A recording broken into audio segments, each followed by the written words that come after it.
in the last 18 months or so, we have continued replenishing our land bank. And at this moment in time, we do have a gross development value of about 7 billion ringgit. And we're looking at doing anything between 12 to 15 projects at any one go.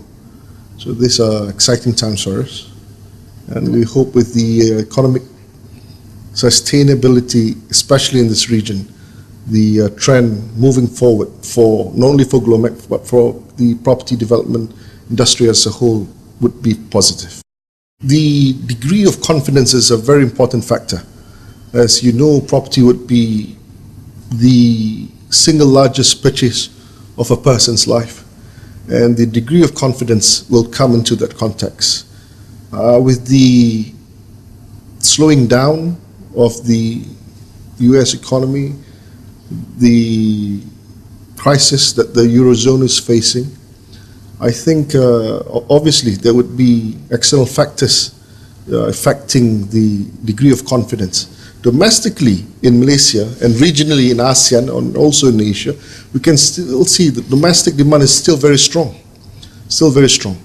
So hopefully the domestic demand could be our main provider of the spur to actually push up the economic growth in this region. The central region would be the most robust, if you like, as it is where the administrative as well as the economic center of Malaysia is.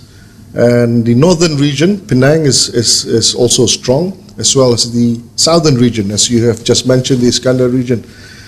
Last year, total residential sales alone in Malaysia, for the first time, we exceeded 110 billion ringgit. 110 in terms of residential sales alone. Out of this, the greater KL area still accounts for more than 60% of total residential sales.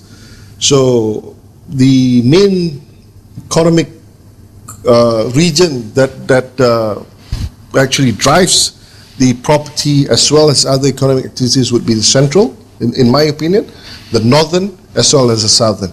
Of course, we do have Sabah and Sarawak. They've always been very steady, mostly because of the economic and domestic demand for those markets.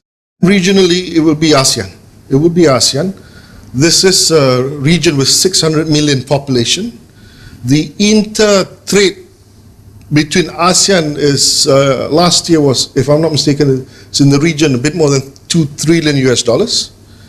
And if you look at the GDP growth, apart from China and India, this would be the region that has got the highest GDP growth in the world.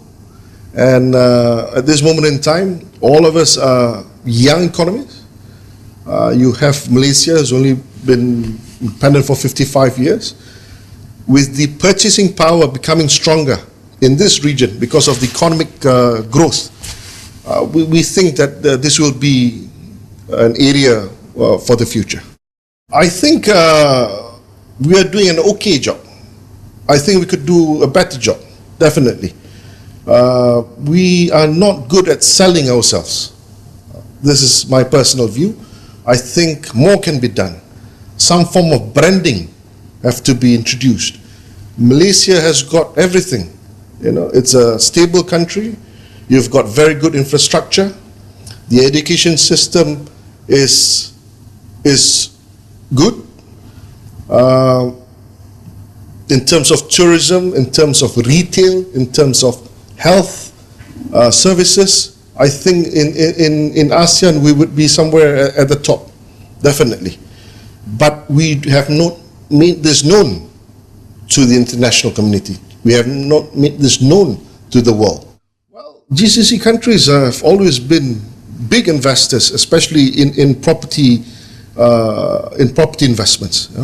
They've been big investors. At this moment in time, I think they have the world as their plate. They can go anywhere.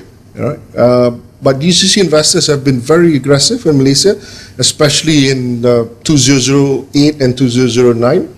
They are still around, not only in Malaysia, but also in this region, ASEAN.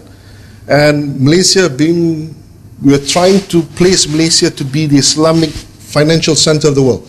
If the financial center of Asia, that honor has gone to Hong Kong, right? But the Islamic financial center, that honor is still up for grabs. And Malaysia, having the proper infrastructure for Sharia compliant products, I think we do have a head start. And I believe this is one of the added attractions for the GCC market to look at Malaysia seriously as an investment destination.